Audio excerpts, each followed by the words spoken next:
The sound design on the film was established in a way that it was sort of comparable to how a lot of the other aspects of the Lord of the Rings came together down here in New Zealand, in that we had to create, obviously, a very high-tech, world-class sound effects studio. In effect, we had to plan out and lock down our plan 2 years before we actually started Soundpost. So we were able to basically start with the best technology. And so we just simply built that from the ground up. We rented a building, we hired some very good people, both New Zealanders and various people from America and Australia and England. And I chose people that I knew could handle stress and who weren't going to freak out on me. And we had it covered basically with a fairly small team of people. And I think that gives a cohesiveness to the overall end result that you couldn't get any other way. I suppose the clearest instruction we got from Peter was just to make it real. You know, make it so that the audience is transported to Middle-earth. So when we first sat down and watched it with Peter, one of the things he said is that he didn't want the watcher to really have much of a vocal element. The sound for him would be much more about his movement. I went out to a creek nearby the house. I was playing with the plunger in the creek, and you plunge the water, and you get all these weird like suction sounds. We were out in the parking lot out here actually with rubber floor mats, wet rubber floor mats, sort of wafting them through the air and slapping them against things. So we went back and edited that sound in along with all the other plunger stuff, and it worked really well. The vocalization, which came sort of very late, there's a shot where it just sort of cries out for some sort of pain vocal. In the final mix, I ended up putting a walrus, a pitch down sort of walrus groan there. It just felt right.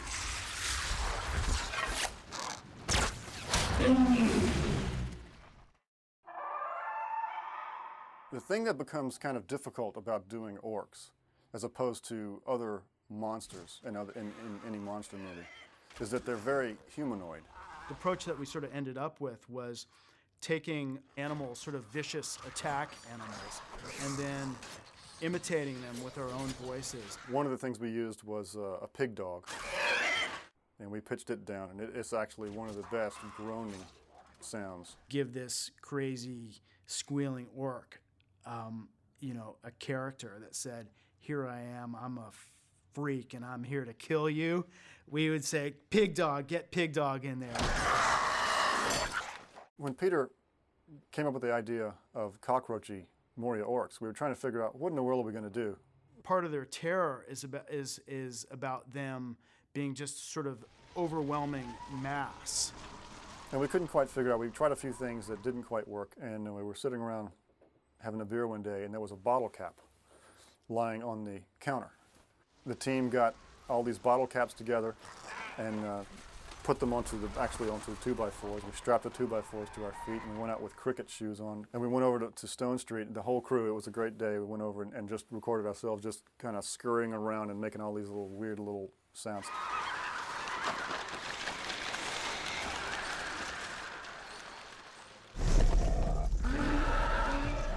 The cave troll is sort of a combination of tiger and walrus. I had to actually fabricate the breath out of two different animals.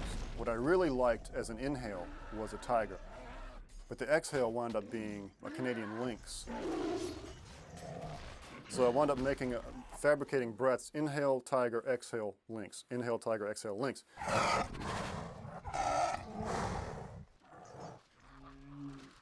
And then he gets this one moment where the cave troll basically realizes he's mortal.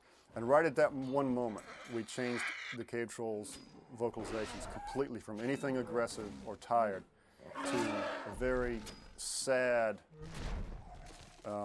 mortally wounded walrus sound.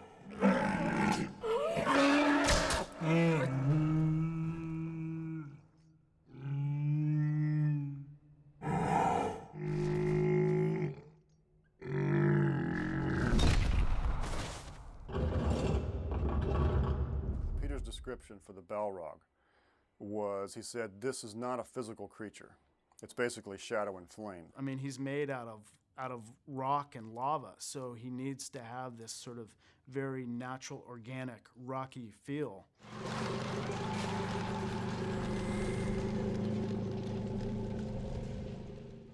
So I thought it might be good to try to make a growl out of a rock. This just ungodly low grinding roar. So I recorded probably an hour's worth of cinder blocks scraping across a wooden floor.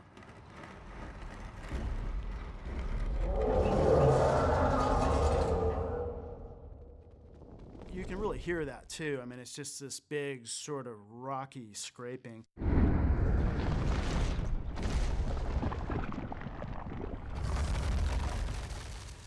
The effects for Moria were recorded in these old tunnels that are built in a hill overlooking Wellington.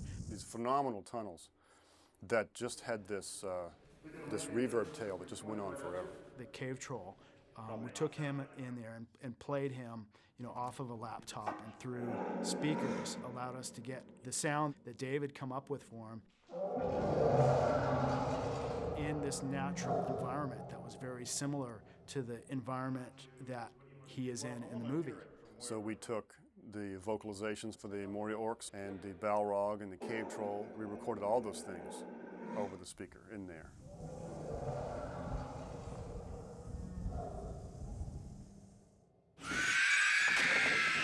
The ring rates were a tremendous challenge. One of our final screenings we had, this is after we've completed the final mix. PJ turns to me and said, Well, I think we need to get on those rates. I don't think there's anything there worth saving. they're not scary, they're not chilling, they're not working. The problem is the element we like, I only have one of.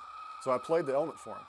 And he said, oh, Fran can scream like that. And so we dragged Fran onto the Foley stage. And she stood there and she kind of took a deep breath in. And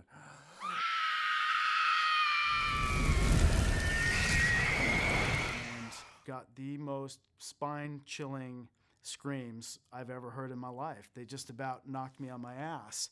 And that wound up being a huge element in the ring rates, That gives them a lot of their piercing body.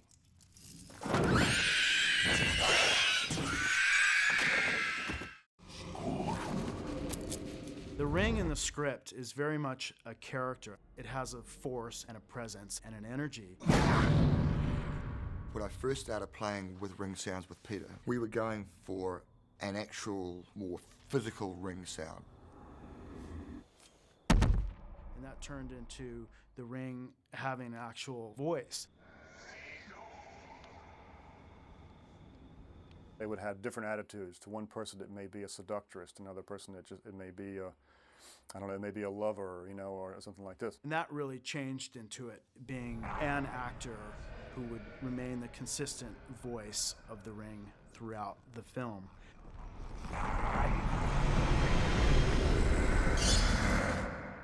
Alan Howard recorded voice overs that Philippa and Fran would write. He learned a whole bunch of phrases in black speech and he just went for it.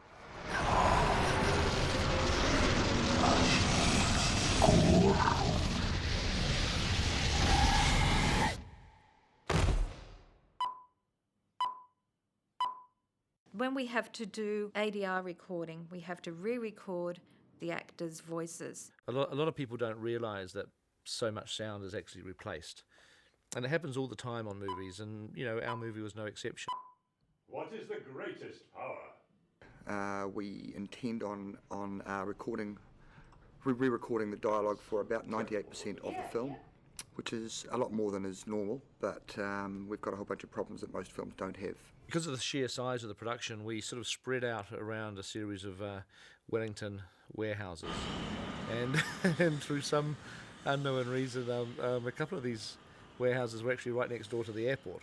You're recording dialogue, and then when we finally get in our hot little hands or watch it at Rush's that night, you go, nice plane effect, in Lord of the Rings. It's actually quite funny watching the dailies because you occasionally see the actors kind of stopping in their tracks to allow a 737 to blast off the runway, which is literally 50 feet away, and then they wait for the sound and then they just carry on. We knew that come time for post-production, we'd be in a studio recreating all of our dialogue. So scenes involving Galadriel, there's quite a few shots that were shot at 33 frames. It was to give it that dreamlike, floaty, not quite real, you're not quite there but you are sort of feel. So you've got slow-mo pictures but with real-time dialogue. So it's all lip sync. The actors have got to be precise in their delivery of that so that it's exactly in sync with their lips on screen. When we came to ADR it, we had those pictures sped up effectively. Things that were, things that are, and some things that have not yet come to pass. To be as though it was shot at 24 frames. When Galadriel is in fact tempted by the ring and does the Dark Queen moment, that was shot at 48 frames. So that's a 100% time expansion. Kate, Blanchett, reeled off her lines at a fair clip. In place of the Dark Lord, you would have a queen. Not dark, but beautiful and terrible as the dawn. Treacherous as the sea, stronger than the foundations of the earth. All shall love me and despair. So that when it played back at the slow motion sequence, there was still cadence, rhythm, and it still had some shape in it, actually. In place of a Dark Lord, you would have a queen. Not dark, but beautiful and terrible as the dawn. Treacherous as the sea, stronger than the foundations of the earth. All shall love me and despair.